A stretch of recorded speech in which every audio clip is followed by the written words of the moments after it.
West Bengal ಗೆದ್ದಿರೋದು ಬಹಳ ಸಂತೋಷ. ಯಾಕಂದರೆ ಇವತ್ತು ದೇಶಕ್ಕೆ ದಿಕ್ಸೂಚಿ ಅದು. ಇವತ್ತು ಪಕ್ಷ ಮುಂದೆ ಬರ್ತಕ್ಕಂಥ ದಿನಗಳಲ್ಲಿ ಕರ್ನಾಟಕದಲ್ಲಿ ಇಡೀ ಡೆಪಾಸಿಟ್ ಇಲ್ದಂಗೆ ಕಾಂಗ್ರೆಸ್ ಮಾಡ್ತೇವೆ ಭಾರತೀಯ ಜನತಾ ಪಾರ್ಟಿ. ಸ್ಟೇಟಲ್ಲಿ ಇವತ್ತು ಬಿಜೆಪಿ ತನ್ನ ಬಾವುಟವನ್ನು ಎದುರಿಸಿದೆ ಅಂದರೆ ಅದು ನಮಗೆ ಒಂದು ಭಾಳ ಗರ್ವವಾದ ಕ್ಷಣ. ಯಾಕಂದರೆ ವೆಸ್ಟ್ ಬೆಂಗಾಲಲ್ಲಿ ಗೆದ್ದಿದೆ, ಅಸ್ಸಾಮಲ್ಲಿ ಗೆದ್ದಿದೆ, ಹಾಗೂ ಈಗ ತಮಿಳುನಾಡಿನಲ್ಲೂ ಕೂಡ ಅಲಯನ್ಸಲ್ಲಿ ಗೆಲ್ತಾ ಇದೆ. ಪುದುಚೇರಿಯಲ್ಲಿ ಕೂಡ ಇಂಡಿಯಾ ಅಲಯನ್ಸಲ್ಲಿ ಗೆಲ್ತಾ ಇದ್ದೀವಿ ನಾವು. ಇವೆಲ್ಲ ಏನು ತೋರಿಸಿದೆ. ದಾವಣಗೆರೆಯಲ್ಲೂ ಸಹ ನಾವು ಬಿಲ್ಡಿಂಗಲ್ಲಿ ಇದೀವಿ, ಇವತ್ತನೇ ಬರ್ತಿಲ್ಲ. ನಾನೇ ಹೇಳೋದೇನೆಂದರೆ ವೆಸ್ಟ್ ಬೆಂಗಾಲ್ ಭಾಳ ಇಂಪಾರ್ಟೆಂಟ್. ಯಾಕಂದರೆ ಅದು ಬಾರ್ಡರ್, ಭಾರತ ದೇಶದ ಬಾರ್ಡರಿಂದ ಒಳಗಡೆ ಬರ್ತಾ ಇದ್ದಾರೆ, ಒಳಗೆ ಮುಸ್ಲಿಂ ಬರ್ತಾ ಇದ್ದಾರೆ, ಇಮಿಗ್ರೆಂಟ್ಸ್ ಬರ್ತಾ ಇದ್ದಾರೆ. ಅವ್ರನ್ನ ಕಂಟ್ರೋಲ್ ಮಾಡಬೇಕು, ನಮ್ಮ ಬಾರ್ಡರ್ ಸಾಲ್ವ್ ಮಾಡಬೇಕಂದ್ರೆ ವೆಸ್ಟ್ ಬೆಂಗಾಲ್ ಬೇಕಾಗಿತ್ತು. ಇವತ್ತು ನಾವು ಸಾಧಿಸಿದ್ದೀವಿ.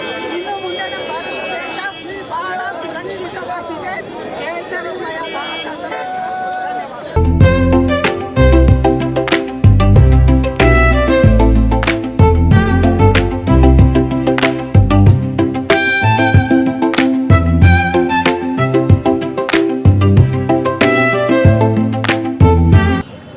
ಇಡೀ ಭಾರತ ದೇಶಕ್ಕೆ ಒಂದು ದಿಕ್ಸೂಚಿ ಇವತ್ತೇನು ಭಾರತೀಯ ಜನತಾ ಪಾರ್ಟಿ ಪಂಚರಾಜ್ಯ ಚುನಾವಣೆಗಳಲ್ಲಿ ಇವತ್ತು ಪಶ್ಚಿಮ ಬೆಂಗಾಲ್ ಇರ್ಬೋದು, ಅಸ್ಸಾಂ ಇರ್ಬೋದು, ಪಾಂಡಿಚೇರಿ ಇರ್ಬೋದು, ತಮಿಳುನಾಡಲ್ಲಿರ್ಬೋದು, ಎಲ್ಲ ಕಡೆ 3 ರಾಜ್ಯಗಳಲ್ಲಿ BJPಯ ವಿಜಯೋತ್ಸವ.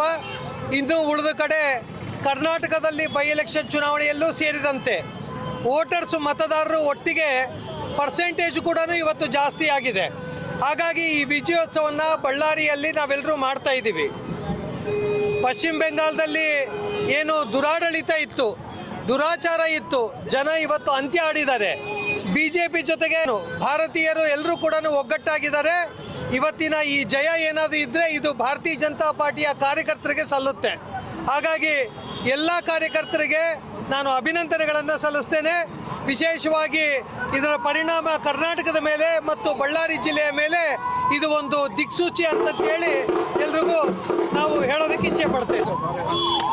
ನಾವು ಇಲ್ಲಿ ಸಂಭ್ರಮ ಆಚರಣೆ ಮಾಡ್ತಾ ಇರೋದು ಮುಖ್ಯವಾಗಿ ಪಶ್ಚಿಮ ಬೆಂಗಾಲದಲ್ಲಿ ಏನು ನಮ್ಮ ಪಕ್ಷ BJP ಪಕ್ಷ ಗೆದ್ದಿದೆ, ಅದ್ರದ್ದು ಮುಖ್ಯವಾಗಿ ಅದ್ರದ್ದು ಕ್ರೆಡಿಟ್ ಹೋಗ್ಬೇಕಾಗಿದ್ದು, ಅದರ ಶ್ರಮ ಪಟ್ಟಿದ್ದು ನಮ್ಮ ಹೆಮ್ಮೆಯ ಪ್ರಧಾನಮಂತ್ರಿ ನರೇಂದ್ರ ಮೋದಿ. ಅದಕ್ಕೆ ನಾವು ಅವರಿಗೆ ಮತ್ತು ಅಮಿತ್ ಶಾಜಿಗೆ ಮತ್ತು ಎಲ್ಲರಿಗೆ ನಾವು ಧನ್ಯವಾದಗಳು ಹೇಳ್ತೀವಿ. 50-70 ವರ್ಷದಿಂದ ಈ 15 ವರ್ಷದಿಂದ ಈ ಏನು TMC ಅವ್ರ ದುರಾಡಳಿತ ಅದು ಒಂದೇ ಸರಿ ಅದು ಚೇಂಜ್ ಆಗಿ ಈಗ ನಮ್ಮ ಪಕ್ಷ ನಾವೇ ಅಲ್ಲಿ ಸರ್ಕಾರ ಮಾಡೋಕ್ಕೆ ಸಿದ್ಧ ಆಗಿದ್ದೀವಿ. ನಮಗೆ ಅಸ್ಸಾಮಲ್ಲಿ ಗೆಲ್ತೀವಂತ ನಮಗೆ ಇತ್ತು, ಬಟ್ ಪಶ್ಚಿಮ ಬೆಂಗಾಲದಲ್ಲಿ ನಾವೇನು ಮಾಡಿದ್ದಾರೆ ಅದೇನಾಗಿದೆ ನಮ್ಮ ಪಾರ್ಟಿಯಿಂದ ಅದು ಒಂದು ಅದ್ಭುತ ಕೆಲಸ ಆಗಿದೆ. ಧನ್ಯವಾದ.